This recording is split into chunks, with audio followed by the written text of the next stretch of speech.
자, 우리가 지난 시간부터 해서 이제 하나님의 이름에 관해서 우리 금요 철야에서 계속 말씀을 나누려고 합니다. 그래서 오늘까지는 우리가 그 이름을 부른다는 것, 그것이 얼마나 중요한 것인가에 대한 부분을 좀 서론적으로 살펴보고, 이제 다음 주부터는 하나하나 성경에 게시되어진 하나님의 이름을 우리가 통해서 그것이 기도의 자리에서 우리에게 어떠한 의미로 또 우리가 확신 가운데 붙들고 나아가야 되는가 하는 것을 함께 살펴보도록 하겠습니다.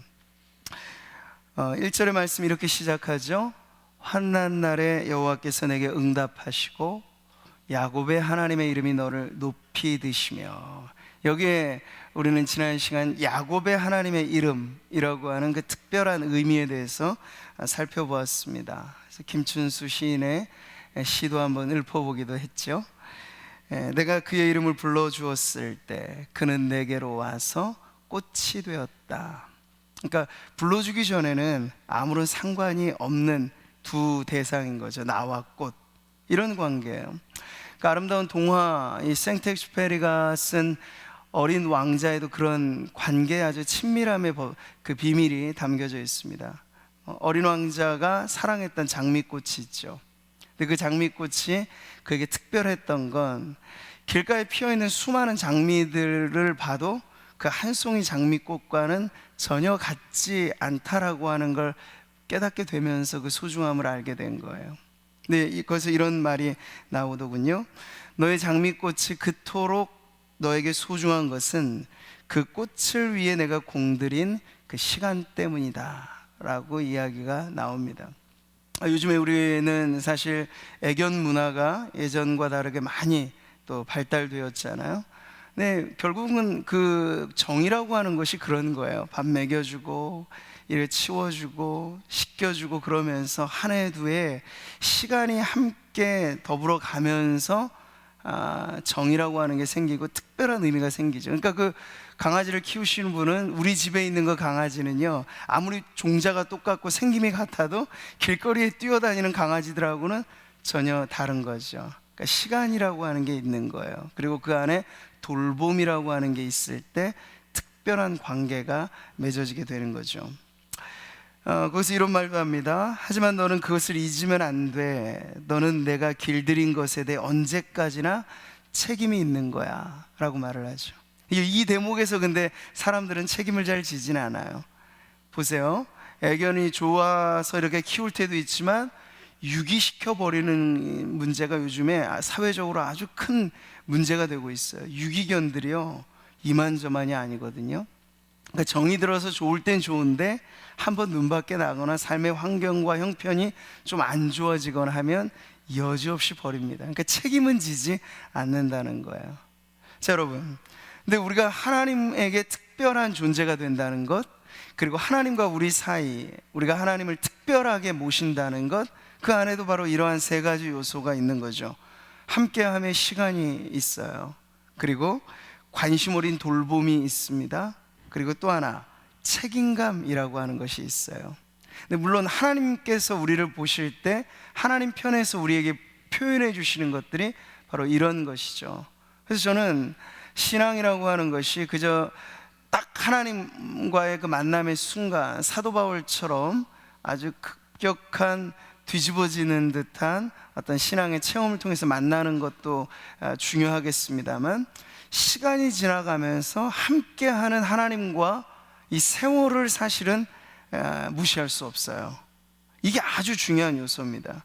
그러니까 우리 신앙을 말하자면 그냥 냄비처럼, 양은 냄비처럼 한번 한때 뜨거워지고 마는 게 신앙이 아니고 뚝배기 같은 거죠. 아주 오래도록 시간을 들여서 계속해서 그 함께함의 의미가 더 깊어지는 것이 신앙의 아주 중요한 요소입니다. 야곱의 하나님의 이름, 이 안에 하나님께서는 야곱에게 어느 순간 느닷없이 찾아오시잖아요. 그래서 버려진 듯한 그 인생이 야곱이 오늘 우리들에게까지도 특별한 인생으로 소개가 되는 이유는 다른 데 있지 않아요. 하나님이 야곱에게 찾아오신 그 순간부터, 그러니까 하나님이 야곱을 돌보시는 과정에서, 그리고 하나님 끝까지 야곱이라고 하는 인생을 책임져 주시는 것을 통해서 야곱이라고 하는 인물은 이제 모든 사람들에게 아주 특별한 인생이 되어진 것이죠. 근데 저와 여러분도 마찬가지입니다. 인생이 버려진 듯한 여러 가지 많은 인생 우리 안에 있겠죠. 실패와 좌절 속에 억눌려 살아가는 이들도 많이 있습니다. 그런데 이런 우리들에게 하나님이 여전히 찾아오신다는 것, 그래서 우리를 만나주시고 하나님과의 만남을 통해서 우리의 인생이 새롭게 펼쳐지게 될 때 하나님은 우리를 돌봐주시고 하나님이 끝날까지 우리를 책임져 주시기 때문에 우리의 인생이 특별해지는 줄 믿습니다. 다름 아니에요. 하나님 때문에 우리는 특별한 인생을 살아가게 되는 것이죠. 바로 이것이 야곱의 하나님의 이름 안에 담겨져 있는 그 이름에 얽힌 사연이라고 할 수 있겠습니다. 그러니까 우리는 하나님의 이름을 그냥 단독적으로 이해하는 것이 아니라 그것이 결국 우리의 신앙과 삶에 어떻게 다가오느냐, 그리고 나의 삶 가운데 하나님은 어떤 분이시는가에 대한 그 고백을 통해서 신앙의 관계 맺음이 결국 우리의 인생을 특별하게 살아가게 되는 비결이 된다는 걸 알게 되는 거죠. 여러분, 예수님께서 말씀하셨을 때 신앙이라고 하는 건 바로 이런 관계입니다. 우리가 하나님과 우리 사이의 그 관계 말이죠. 예수님이 이렇게 말씀하셨어요. 나는 포도나무요 너희는 가지라. 그가 내 안에 내가 그 안에 거하면. 이 표현을 보세요. 내가 그 안에, 그가 내 안에. 하나됨에 대한 이 연합의 아주 아름다운 표현인 거죠. 자, 바로 이렇듯 성경에 나와 있는 그 이름들을 이제 우리가 보게 되면요, 그냥 허공 중에 외쳐지는 이름이 아니라는 걸 알 수 있어요. 다 역사적인 사건과 맞물려 있습니다. 하나님의 백성들에게 나는 이런 존재야 라고 하는 걸 드러내 주실 때 하나님은 자신을 하나님의 백성들과 아주 특별한 관계 속에서 드러내 주실 때 바로 거기에 사용하는 이름들이 나온다는 걸 알 수 있죠. 자, 오늘 시편 20편의 말씀은 그런 점에서 우리가 하나님의 이름을 부른다는 것이 얼마나 특별한 은총인가, 축복인가 하는 것을 다시 강조해 주는데요. 오늘 20편 말씀은 우리가 5절까지만 보았습니다만 전체 9절까지가 기도로 시작해서 기도로 맞춰지는 시편이에요. 1절부터 5절까지를 우리가 읽었을 때 그 주된 내용은 기도이죠. 그리고 보지는 않았습니다만 6절부터 8절까지는 믿음의 고백과 찬양, 그리고 마지막 9절 역시도 기도로 끝맺는 그런 내용입니다. 많은 학자들이 이 시편 20편을 왕의 즉위식 내지는 전쟁을 앞둔 출정식 때 쓰여지는, 그리고 읊혀지는 그런 시편으로 이해를 합니다. 그래서 여기 보게 되면 이 나와 있는 기도의 대상이 바로 왕을 향한 백성들의 기도라고 하는 걸 알게 해주죠. 근데 이 구약의 모든 시편은요, 그 당대 왕에게만이 아니라 장차 만왕의 왕으로 오실 메시아에 대한 예언적인 의미도 이중적으로 갖고 있기 때문에 오늘 이 시편은 메시아로서 이 땅에 오신 예수 그리스도에 대한 그런 메시지까지도 포함하고 있는 거죠. 그런데 중요한 건요, 이렇게 전쟁을 앞둔 출정식에 왕을 위하여 기도하는 이 기도의 내용이 무엇으로 하는가라고 했을 때 바로 여기에 여호와 하나님의 이름이 등장을 하는 것이에요. 야곱의 하나님의 이름이 바로 그렇게 중요한 기도를 시작하게 만든다는 거죠. 자, 여러분, 우리의 기도는 그래서 우리가 무심결에 지나가기는 합니다만 아주 중요한 골격이 있어요. 그 골격이 뭘까? 기도란 하나님의 이름으로 시작해서 하나님의 이름으로 끝나는 것이 기도라는 거죠. 이 안에 우리가 기도의 내용으로 말하면 여러 가지 많은 것들이 있겠습니다만 하나님의 이름으로 시작해서 하나님의 이름으로 완결되는 게 기도라고 하는 것 자체가 가장 중요한 의미를 담고 있는 것이죠. 예수님께서 기도를 가르치실 때 이렇게 말씀하셨잖아요. 같이 한번 읽어보겠습니다. 너희가 내 이름으로 무엇을 구하든지 내가 행하리니 이는 아버지 하여금 아들로 말미암아 영광을 받으시게 하려 함이라. 내 이름으로 무엇이든지 내게 구하면 내가 행하리라. 여러분, 이 말씀이 있기 때문에 지금 우리의 모든 기도의 마침은 뭐로 끝나죠? 예수님의 이름으로 기도합니다, 아멘으로 마치고 있어요. 근데 이제 이걸 너무 우리가 식상하게 많이 하다 보니까 이 이름이 담고 있는 아주 강력한 약속을 의식하기보다는 그저 우리의 기도의 형식상의 맺은 말로만 생각을 하는 게 문제일 수 있어요. 근데 중요한 건 우리의 기도의 시작도 마침도 확실하게 보장되어진 것이 바로 하나님의 이름. 그러니까 기도를 우리에게 말씀하실 때 하나님의 명예를 두고 하나님께서는 이루시겠다는 거예요. 그 하나님의 이름을 담보로 하나님께서는 이루어 주시겠다는 거예요. 그러니까 여러분, 그 안에 속해 있는 어떤 기도, 여기 무엇이든지 말하잖아요. 지금 일종의 백지수표 같은 거예요. 말하자면 그 안에 뭘 써놓든지 간에 쓰는 대로 담보해주고 내가 주겠다라고 한 하나님의 약속이 이 안에 있는 것이죠. 그러니까 기도가 우리에게는 걱정이 없어요. 기도한다는 것은 무엇을 구할까 염려할 거리가 없는 거예요. 하나님의 이름으로 정확히 출발해서 예수님의 이름으로 마치게 되는 그 기도는 응답받는 기도로 주님이 확실하게 보장해 주시는 은혜의 방편이 되는 줄 믿습니다. 자, 이렇게 하나님의 이름을 부름으로부터 시작해서 그 이름의 부름으로 끝나는 주님 가르쳐 주신 기도가 그렇지 않습니까? 하늘에 계신 우리 아버지여로 하나님을 부름에서부터 시작을 해서, 그리고 성경의 모든 이 계시되어진 하나님의 이름을 우리가 그 상황에 맞추어 부름으로써 우리는 우리의 기도의 포문을 열고, 그 다음에는 뭐예요? 예수님 말씀하신 그대로 무엇이들 구하든지, 이제 마지막 맞춰지는 예수님의 이름으로 기도할 때 하나님께서는 응답해 주신다 하는 약속을 우리에게 주신 것이죠. 그래서 기도의 본론도 중요하지만 본론만 가지고 아니잖아요. 기도의 서론, 결론, 시작, 마침, 이 모든 것이 결국 하나님의 은혜로서 그 이름에 담겨져 있다 하는 걸 우리가 알아야 하겠고, 이것을 그저 가벼운 요식행위, 형식상으로만 사용해서는 안 된다는 얘기예요. 거기에 진정성을 담고, 그러니까 우리는 떨리는 마음으로 하나님의 이름을 부르면서 우리의 기도가 출발할 수 있도록 언제나 그 이름에 우리의 마음에 믿음이 감동을 받아야 한다는 거죠.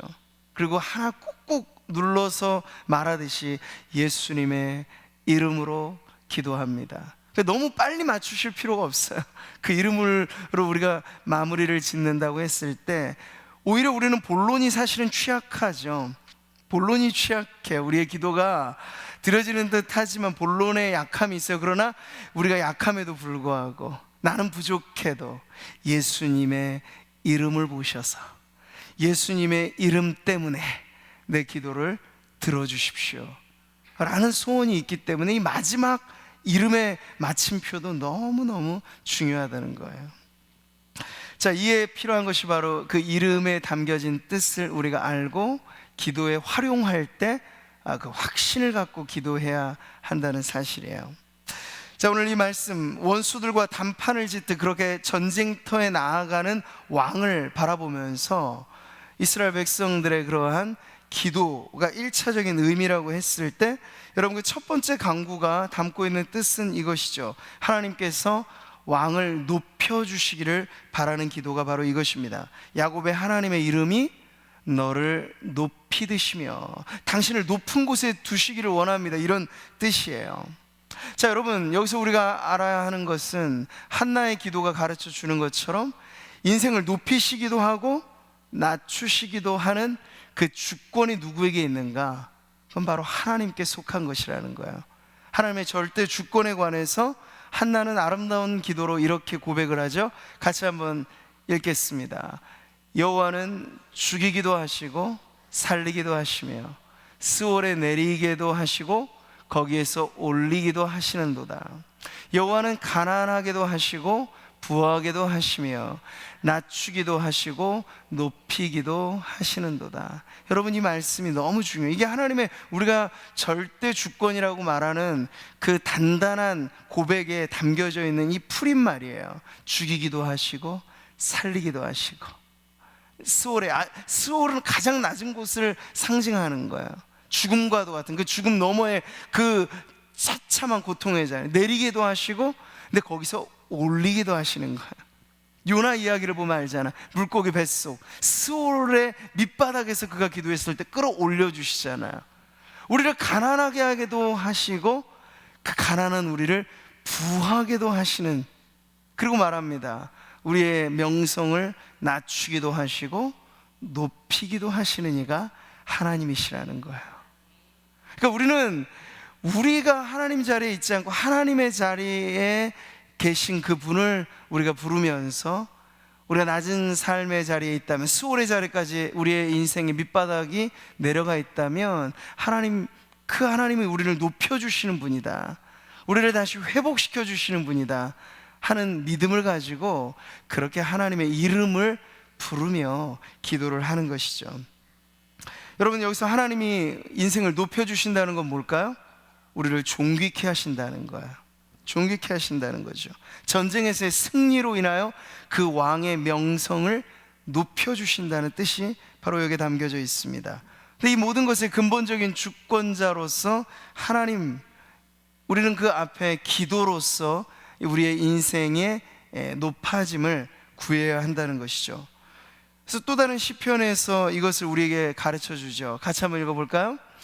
무릇 높이는 일이 동쪽에서나 서쪽에서 말미암지 아니하며 남쪽에서도 말미암지 아니하고 오직 재판장이신 하나님이 이를 낮추시고 저를 높이시느니라. 여러분, 교만이란 뭘까요? 하나님이 높여주시지 않는데 스스로 자신을 높이는 게 교만이죠. 마귀가 타락한 천사의 우두머리가 되었던 그 첫 타락의 그 실패는 바로 이 교만이에요. 스스로 높이는 것. 그러니까 마귀를 닮은 죄의 속성은 다 하나같이 스스로 높여요. 하나님 높여주시지 않았는데 자기 스스로 제 이름을 뽐내요. 그러니까 여러분, 이 세상에 많은 사람들 보세요. 돈을 벌고 그것으로 명예를 얻고 권력의 자리를 탐하는 많은 사람들, 그다지도 욕을 들어 먹으면서도 권력의 보좌에 한번 앉으려고 혈안이 되어 있는 사람들, 무엇에다 사로잡혀 있는가를 알게 되죠. 스스로 높이는 거예요. 하나님이 높여주시지 않는데도 불구하고 말이죠.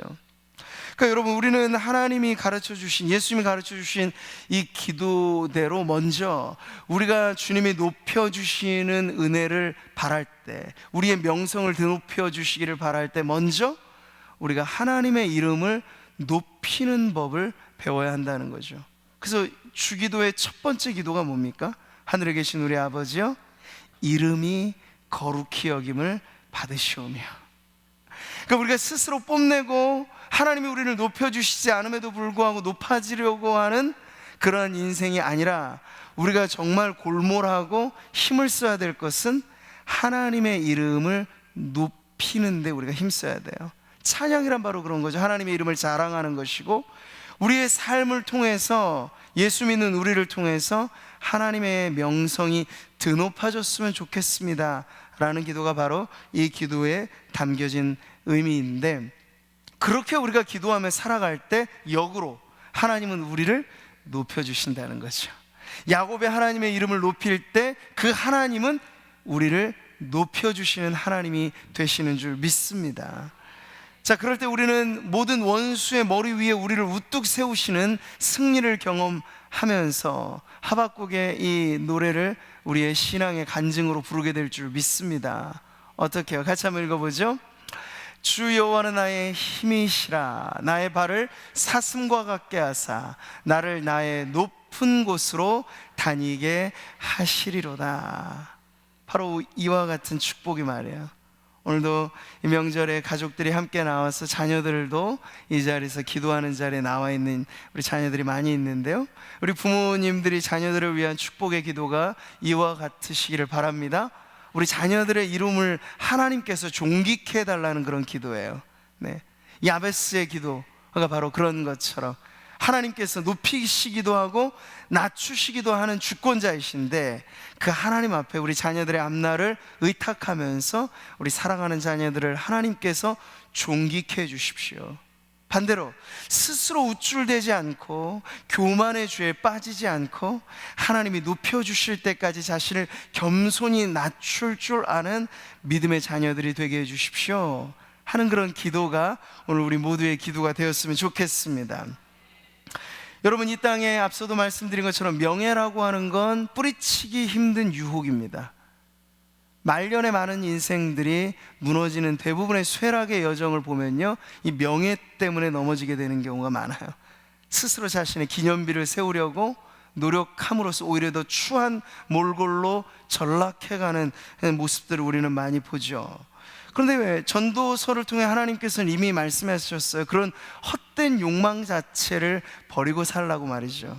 우리가 하나님이 높여주시지 않는데 스스로 우리의 이름을 아무리 뽐내고 높이고 기념비를 세우려 해도 결국 이렇게밖에 안 된다는 거예요. 뭐라고요? 같이 한번 읽어볼까요? 이전 세대들이 기억됨이 없으니 장래 세대도 그 후 세대들과 함께 기억됨이 없으리라. 그렇기 때문에 인생은 헛되고 헛되니 모든 것이 헛되도다. 그렇게 지금 전도자는 가르쳐주고 있어요. 그러니까 우리의 이름을 높이려고 발버둥 치지 말라는 거예요. 오히려 세상 사람들이 그렇게 살아갈 때 성도들은 무명한 자 같으나 유명한 자가 되라고 가르쳐주죠. 그 말의 뜻이 뭐예요? 이 세상에서는 유명해지려고 애쓸 필요가 없다는 거예요. 그러나 그렇다고 우리가 무명한 자가 아니고 하나님의 나라에서 우리의 이름이 해같이 빛나는 유명한 자가 되면 그 이름은 영원토록 빛나는 이름이 될 것이기 때문에 이 세상 사는 동안에 사람들이 나를 알아주거나 알아주지 않거나 거기에 매여 살아가지 말라는 이야기죠. 구약의 초대 이스라엘 왕 사울이 무너지게 된 이유가 뭔가요? 스스로 기념비를 세우면서 쇠락하게 되는 거잖아요. 모든 오고 오는 인생의 무너짐의 공통점 안에는 바로 사울과 같은 헛된 추구가 있는 거예요. 지금도 여러분, 우린 보세요. 사람들이 유명하다고 말해주는 그 모든 사람들이 결국 한 세대가 지나가기 전에 그 이름이 땅에 묻혀버리고 죽음으로써 잊혀지고, 권력은 보좌가 바뀌어지면 잊혀지고, 다 그런 것이 이 세상 안에 유통기간이, 그 사람의 명성이라고 하는 유통기간이 얼마나 짧은가 하는 것이 우리는 세상의 역사 교과서를 통해서도 보게 되는 것인데, 그럼에도 불구하고 많은 사람들은 자기의 이름을 스스로 드높이려고 여전히 그 유혹을 떨쳐버리지 못하는 모습을 보고 있죠. 거기에 저항하면서 우리는 이런 기도를 하는 거예요. 하나님께서 높여주시는 이름이 되게 해주십시오. 그럼 여러분, 세상이 그것을 막을 수 없고 이 세상으로만 끝나지 않고 영원 무궁히 그 빛나는 이름을 우리가 갖게 될 줄 믿습니다. 다니엘서가 가르쳐주는 그 빛난 이름이 바로 이런 거잖아요. 같이 한번 읽어볼까요? 지혜 있는 자는 궁창의 빛과 같이 빛날 것이요, 많은 사람을 옳은 대로 돌아오게 한 자는 별과 같이 영원토록 빛나리라. 이 세상을 천하를 호령했던 많은 사람들도요, 죽으면 다 끝나버리는 인생이지만 이 땅을 살면서 오늘 이 다니엘이 가르쳐준 것처럼 많은 이들을 옳은 대로 돌아오게 하는 복음을 통해서 한 영혼 한 영혼을 구원의 자리로 인도하는 성도들이 된다면요, 바로 그 성도의 삶이 영원토록 잊혀지지 않는 이름이 될 줄 믿습니다. 우리가 꿈꾸자면 그런 인생을 꿈꾸자는 거죠. 이 세상에서 묻혀질 이름을 위해서 한평생 노력하고 정치, 무슨 권력 이런 것에 탐하지 말고 영원히 잊혀지지 않는 그 이름 되도록 우리가 하나님께 기도하면서, 하나님, 제가 헛된 세상의 욕심대로 쫓아가며 살지 않게 해주시고 하나님이 내 이름을 높여주시는 그런 믿음의 삶을 살게 하여 주시옵소서. 이런 기도로 오늘 이 밤 나아가시기를 축복합니다. 하나님의 아름다운 이름을 우리가 높일 때 기억하십시오. 하나님도 우리의 이름을 높여주신다 하는 사실을 말이죠. 여리고성을 무너뜨린 여러분, 대승을 거두었을 때 그 전면에 나서서 이 모든 일을 이루었던 여호수아 있잖아요. 그 승리 이후에 성경은 여호수아에 대해서 이렇게 기록하고 있습니다. 여호와께서 여호수아와 함께 하시니 여호수아의 소문이 그 온 땅에 퍼지니라. 이 여호수아의 소문이라는 말은요, 바로 여호수아의 명성이 드높아졌다 하는 그런 뜻이에요. 그 여호수아 스스로 뭐 발버둥 치면서 자신의 이름을 높인 게 아니고요, 하나님께서 그와 함께 하시니까 그 함께 하신 하나님으로 인하여 그 승리함으로 인해서 그 세대에, 그리고 오고 오는 세대에 여호수아라고 하는 그 인물의 이름이 이토록 빛을 발하게 되었다 하는 것을 가르쳐 주는 것이죠. 바로 이와 같은 원리로 우리 모든 성도들이 빛난 이름을 갖고 살아가게 되시기를 축복합니다.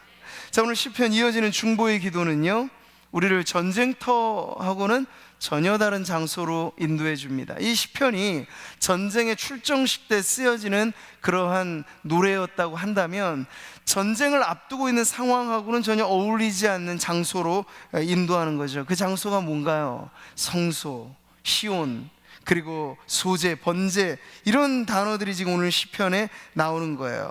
2절에 보세요. 성소에서 너를 도와주시고 시온에서 너를 붙드시고. 전쟁을 앞두고 있는데 지금 이러한 어울리지 않는 장소를 소개해 주는 이유가 무엇일까요? 여러분, 출애굽기에 나와 있는 르비딤 전투를 기억한다면 우리가 이 말씀의 의미를 더 잘 알 수 있습니다. 출애굽기 17장에 보면 출애굽한 이스라엘 백성 앞에 싸움을 걸어왔던 아말렉이라고 하는 족속이 나옵니다. 사실 출애굽하는 당시에 이스라엘 백성들은 군대로 훈련된 사람들은 아니었어요. 전쟁에 유능한 군사들이 있는 백성들이 아니에요. 그러니 워낙에 호전적인 민족이었던 이 아말렉과의 일대 격전이라고 하는 건 시작부터가 불리한 싸움이었던 거죠. 자, 그런데 이 당시에 이스라엘 백성의 영도자, 지도자였던 모세는요, 적진 깊숙이 들어가서 창과 칼을 들고 그 싸움을 진두지휘해도 모자랄 판에 오히려 멀찍이 떨어져서 산 꼭대기로 올라갑니다. 이 모세의 병법은 아주 특이하게 구사가 되는데, 그 꼭대기 산으로 올라가서 모세가 뭘 합니까? 그의 손에 칼이, 창이 쥐어져 있지 않고 오히려 그런 빈손 들고 하나님 앞에 손을 높이 들어서 기도의 손을 뻗는다는 거예요.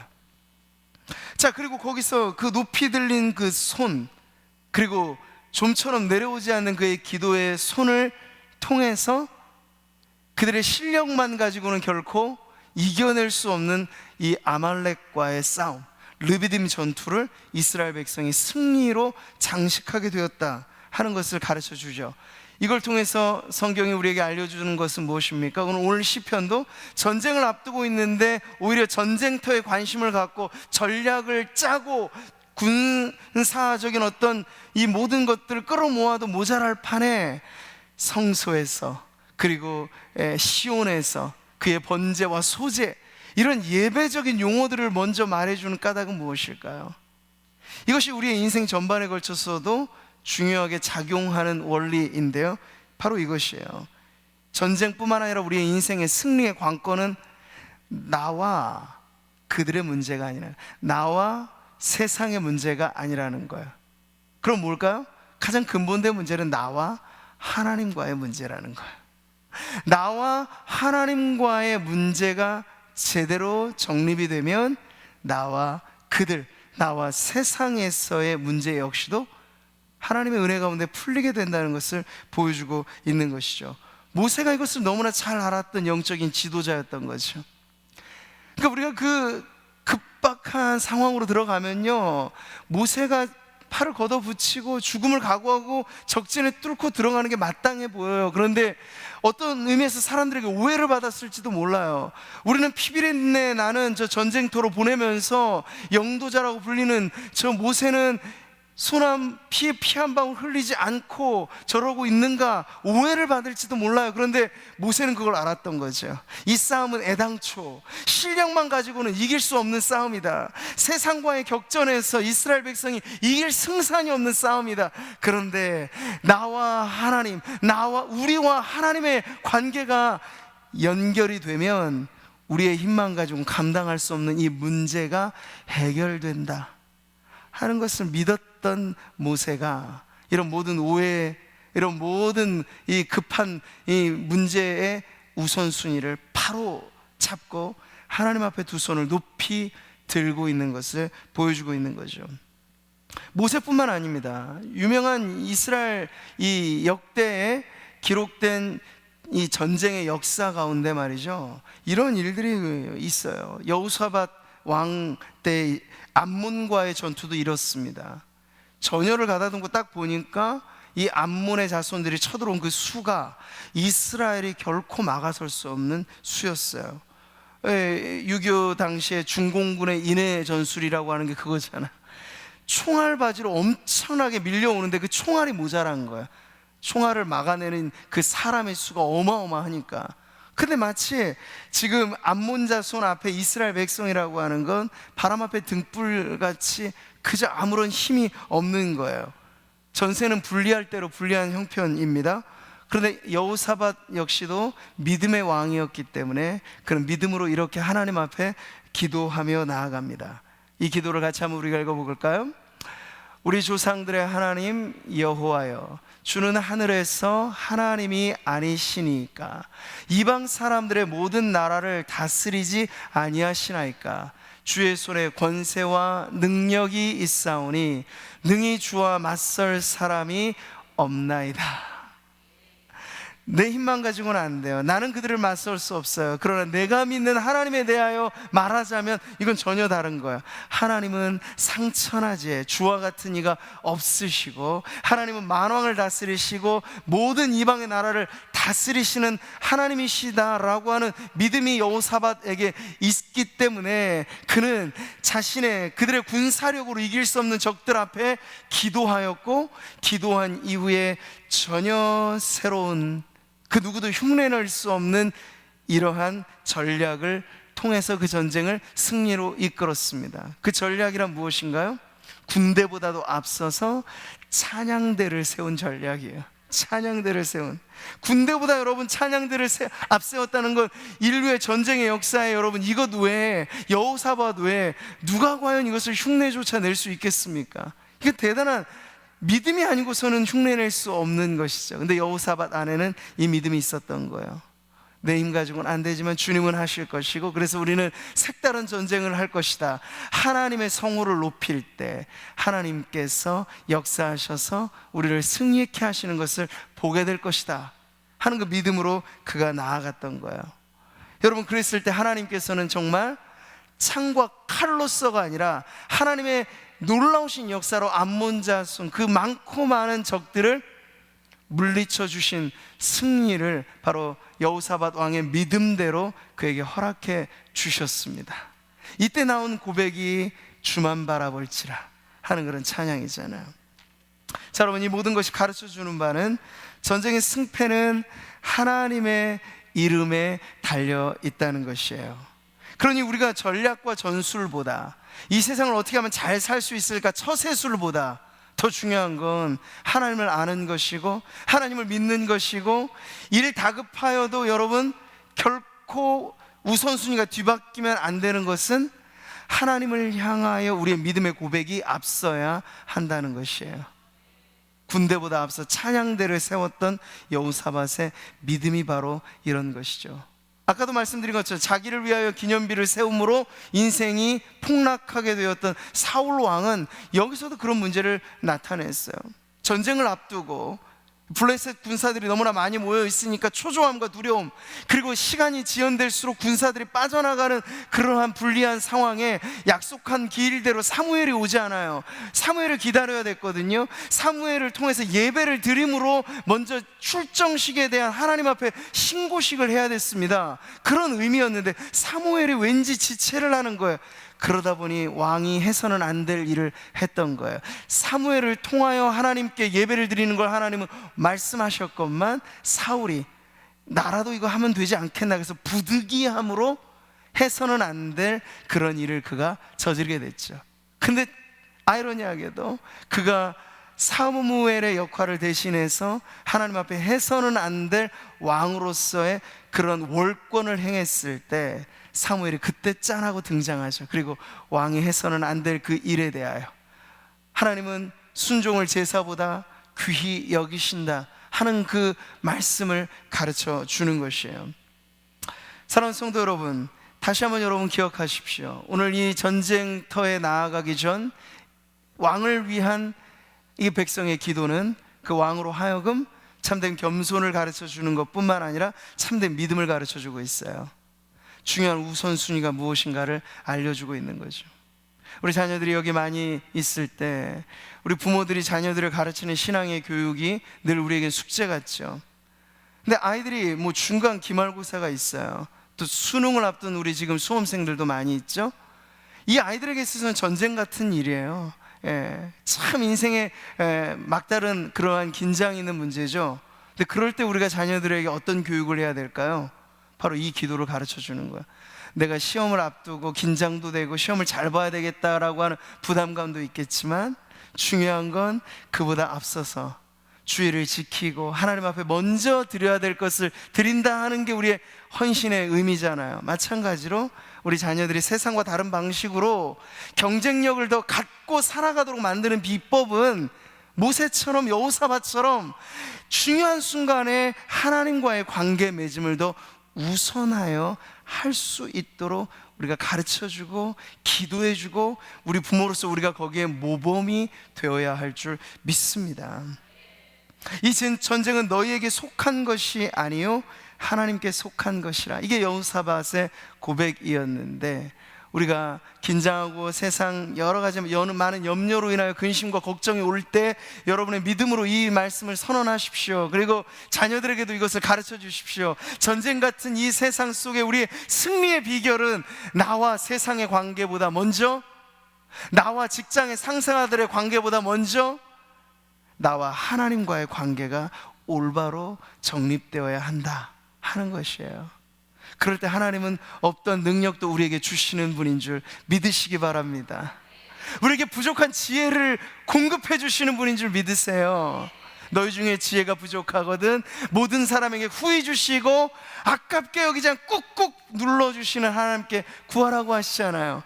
그러면 그 믿음대로 하나님께서 주실 것입니다. 이제 수능이 계속 가까우면서 우리 수험생 자녀들을 둔 가정마다 오늘 이 비결 그대로 여러분이 기도하면서 우리 자녀들을 위한 축복의 기도가 언제나 하나님과의 관계에서 그 믿음의 첫 단추가 잘 끼워지고 그 다음에 여러 많은 인생의 관계 단계들을 밟아갈 때 그것이 제대로 이어지는 자녀가 되는 그런 축복의 기도가 우리 성도들의 가정마다 넘쳐나시기를 바랍니다. 오늘 시편은 전투를 앞둔 상황에서 먼저 구하는 이 축복을 예배자로서 그리고 하나님의 관계에서 바로 서도록 기도하였고요. 그래서 성수에서 너를 도와주시고 시온에서 너를 붙드시고 내 모든 소재를 기억하시고 내 모든 번제를 받아주시기를 원한다라고 하는 그런 축복을 하고 있는 것이죠. 그래서 우리 안에도 오늘 이 말씀을 통해서 우리의 기도가 오늘 우리의 기도 제목이 분명하게 이 영적인 우선순위가 정립되는 것을 두고 기도하는 저와 여러분 되었으면 좋겠습니다. 자, 오늘 시편의 3절은 그 다음에 잠시 쉬도록 음악적인 기호라고 말씀을 드렸죠. 셀라가 담겨져 있어요. 그러니까 우리 시편을 읽을 때 좀 여유를 갖는 대목이 바로 이 셀라가 찍혀 있는 대목이에요. 근데 이 셀라가 아무 부분에나 찍혀 있는 게 아니에요. 의미 있는 자리에 이 쉼표가 찍혀 있는 거예요. 그래서 이 셀라를 대할 때 내 모든 소재, 지금 2절과 3절의 기도가 그만큼 중요한 거죠. 전쟁이라고 하는 이 세상에 아주 급박한 상황 속에 그러나 그는 기도하기를 전쟁과는 전혀 딴 세상 같은 이야기, 성수에서 그리고 시온에서 당신의 번제와 소제를 기억하시는 하나님을 바라보라고 하는 그 기도 이후에 잠시 멈추라는 거야. 쉼표를 찍고 쉼표 안에 담겨져 있는 것이 우리의 믿음이 되어야 하겠죠. 두려워하지 말라는 거예요. 앞으로 닥칠 이 전쟁 같은 일상에 그런 여러 가지 많은 문제가 있을지라도 걱정하지 말라는 거예요. 하나님께 기도하였으니 하나님께서 책임져 주실 줄 믿으라는 거죠. 이 셀라는 쉼표의 신앙을 가르쳐 주는 거예요. 그래서 전혀 여지없이 우리의 삶에 여러 가지 많은 문제, 이 문제 해결하면 또 다른 문제가 오고 하는 문제와 문제 사이를 오고 가는 우리의 인생일지라도 그 안에 하나님과의 바로된 예배적인 관계 정립이 있을 때 우리 안에는 세상이 알 수 없는 평안의 쉼이 넘쳐나게 될 줄 믿습니다. 그러니까 여러분, 오히려 급하다고 여겨질 때 실수하기 쉬워요. 급하게 쫓겨갈 때 대부분 실수를 합니다. 그럴 때 여러분, 셀라가 우리의 신앙 안에도 찍혀야 될 줄 믿습니다. 쉼표의 신앙이죠. 그 쉼표를 이어가면서 지금 4절의 기도는 또 한번 새롭게 이어지고 있습니다. 이 기도는 앞서서 나와 있는 여러 기도를 이어서 이제 종합적인 축복을 담고 있어요. 보세요. 내 마음의 소원대로 허락하시고 내 모든 계획을 이루어 주시기를 원하노라. 여러분, 오늘 말씀을 듣고 기도할 때 다른 기도가 없어요. 사실 이 말씀을 가지고 여러분 기도하시면 돼요. 여러분, 이 구절 한 구절이 우리에게 주는 확신이 얼마나 놀라운 것입니까? 내 마음의 소원대로 하나님께서 허락하시고 내 모든 계획을 이루어 주시는 하나님이시라고 한다면요, 여러분, 그 이상의 큰 축복이 없는 줄 믿습니다. 말하자면 만사 형통의 삶을 구하는 기도라고도 할 수 있겠죠. 예수님께서 포도나무의 비유에서 약속하신 말씀이 바로 이것이잖아요. 같이 한번 읽어보죠. 너희가 내 안에 거하고 내 말이 너희 안에 거하면 무엇이든지 원하는 대로 구하라. 그리하면 이루리라. 여기 거룩한 조건이 담겨져 있어요. 너희는 내 안에 거하고 그리고 내 말이 너희 안에 거한다면. 이게 뭐예요? 하나님 약속의 말씀을 가지고 우리가 기도하면 그게 무엇이든지 하나님께서 그 뜻대로 이루어 주실 거다 하는 거죠. 근데 여러분, 이 거룩한 조건이 우리를 위험한 자리로 나아가게 할까요?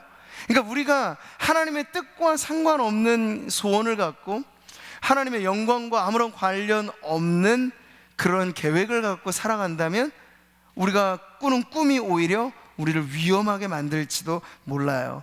그러나 하나님의 말씀이 우리 안에 거하고 우리가 주님 안에 머물 때 무엇이든지 원하는 대로 구하라. 그건 결코 우리를 위험하게 만들지 않을 것입니다. 어거스틴이라는 사람이 이 유명한 말을 하였죠. 하나님을 사랑하십시오. 그리고 당신 마음대로 살아도 됩니다. 이런 말을 하였어요. 근데 여러분, 이 관계는 아주 오묘한 거예요. 우리가 하나님을 진정 사랑한다면 우리가 마음대로 살아갈 때 하나님의 명성에 누가 되도록 살아갈까요? 그렇지 않을 거란 말이에요. 그래서 하나님을 사랑하는 것이 우리에게 확고부동하게 자리 잡으면 우리의 소원, 우리의 계획, 그 모든 것이 우리를 위험하게 만들지 않을 겁니다.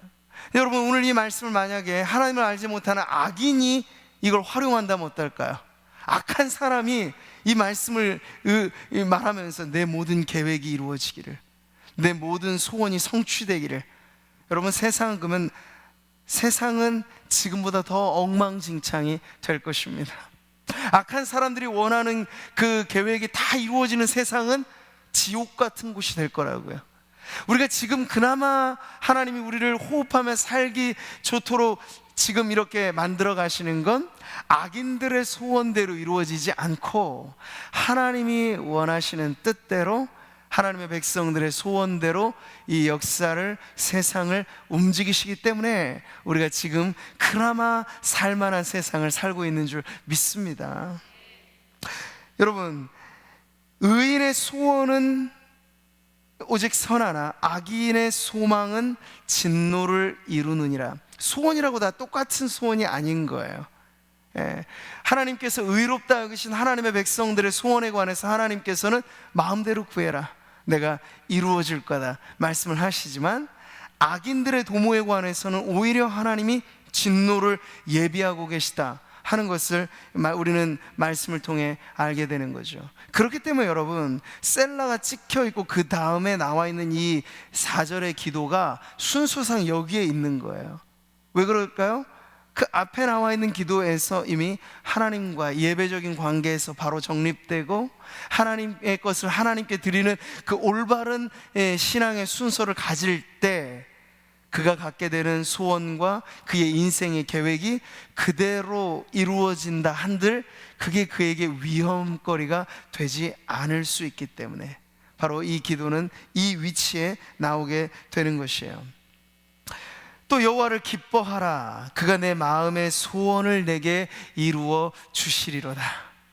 우리가 하나님을 기뻐하는 것이 앞선 우리의 믿음이 될 때 하나님께서는 우리의 모든 소원을 우리에게도 안전하게 이루어 주실 줄 믿습니다. 그럼 여러분, 오늘 이 말씀을 마음에 새기면서 먼저 내 필요와 내 소원과 내 계획보다 하나님을 기뻐하는 믿음이 여러분 안에 넘쳐나시기를 축복합니다.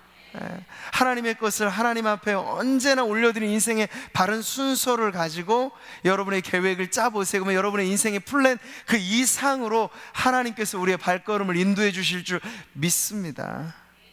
여러분, 우리의 소원이 너무 크다고 문제되지 않아요. 오히려 하나님은 내 입을 크게 열라, 넓게 열라, 내가 채우리라고 약속하시는 분이에요. 우리의 계획이 너무 방대해서 문제될 건 전혀 없습니다. 우리의 꿈의 크기가 너무 크다고 하나님 버거워하시지 않습니다. 그에 관해서 하나님 더 크게 꿈 중 꾸라고 말씀을 하실 거예요. 그런데 중요한 건 우리의 소원이 과연 하나님의 영광을 위하고 우리의 인생의 계획이 과연 하나님의 뜻 가운데 서 있는가, 이것을 점검하면서 우리가 꿈을 키워간다면 여러분, 지금껏 살아오는 날들 동안에 경험한 은혜, 그 이상의 축복이 우리가 살아갈 날들에 놓여 있는 줄 믿습니다. 자, 오늘 시편 출정식 때 왕의 승리를 구하는 이 기도를 통해서 오늘 우리는 우리의 기도를 다시 한번 정리해 보겠습니다. 우리 역시 하나님 앞에 기도할 때, 인생의 중요한 문제를 앞두고 있을 때 오늘 시편이 가르쳐준 기도대로 여러분 올바른 순서를 향하여 나아갈 때 이렇게 기도하십시오. 첫 번째, 언제나 하나님 앞에 우리가 기도해야 될 기도의 제목은 우리로서는 온전히 겸손함을 구하는 기도가 되어야 합니다. 우리의 이름을 높여주십시오라고 하는 기도보다 더 지혜로운 기도는 하나님 앞에 주여 제가 겸손한 인생을 살게 해주십시오. 그러면 여러분, 우리를 높여주신 건 하나님의 뜻 가운데 이미 이루어질 것입니다. 왜냐하면 주 앞에서 낮추라, 그리하면 주께서 높이시리라. 교만은 멸망의 앞잡이고 여러분, 겸손은 우리의 인생이 승하게 되는 가장 빠른 길이기 때문입니다. 그래서 언제나 높이시고 낮추시고의 그 주권은 하나님께 속해 있기 때문에 우리는 높아지고자 하는 것이 인간의 욕망이에요. 그러나 그런 마음을 꾹꾹 누르고 하나님, 제가 하나님 앞에 겸손한 인생을 살게 해주십시오. 주 앞에서 저를 낮추는 법을 배우게 해주십시오. 주님, 그러면 주님의 명예를 위해서 제 인생을 높이 세워주실 줄 믿습니다. 그런 기도가 가장 우리에게 안전한 기도가 되는 거예요. 또 하나, 우리는 주님 앞에 기도하면서 기도의 올바른 순서에 관해서 잊어서는 안 되겠습니다. 전쟁이라고 하는 빗발치는, 우리는 지금 경제전쟁을 벌이고 있잖아요. 이 세대, 이 세상은 눈에 보이지 않는 무혈전쟁, 약육강식, 정글의 법칙, 이 모두가 우리 성도들이 살아가는 삶의 일상의 이야기들이죠. 근데 여러분, 그러한 전쟁터를 방불케 하는 이 세상을 살면서 뒤죽박죽되기가 참 쉬워요. 그러나 이때마다 우리는 언제나 우리의 믿음을 하나님 앞에 가지런히 정립해서 늘 하나님 앞에 우리의 일상의 급한 문제보다도 중요한 문제를 하나님 앞에 바로잡고, 어떤 이 급한 일들을 앞서서라도 하나님께 예배하고 기도하고 우리의 삶에 중요하게 지켜야 할 것들을 지켜가면서 우리의 믿음이 바로 서도록 기도해야 될 줄 믿습니다. 찬송에 이런 찬양이 있잖아요. 너 성결케 위해 주 따라가고 일 다급하여도 당황치 말고 참 즐거울 때나 또 슬플 때나 너 주님만 믿고 늘 따라가라. 이런 찬송이 여러분의 삶의 간증이 되시기를 축복합니다. 일일 다급하여도 당황하지 마시고 하나님 앞에 올바른 믿음으로 그 관계의 가장 중요한 순서를 놓치지 말고, 여러분의 중요한 문제가 더 코앞에 있을 때마다 성소를 기억하시고 여러분이 주님께 드리는 예배를 기억하시고 하나님 앞에 나오시는 성도님들이 되도록 이 시간 같이 기도했으면 좋겠습니다. 그래서 5절의 말씀, 오늘 우리가 마지막으로 본 것처럼 승리를 주시는 그 이름은 그래서 우리에게 이렇게 이루어지는 것이에요.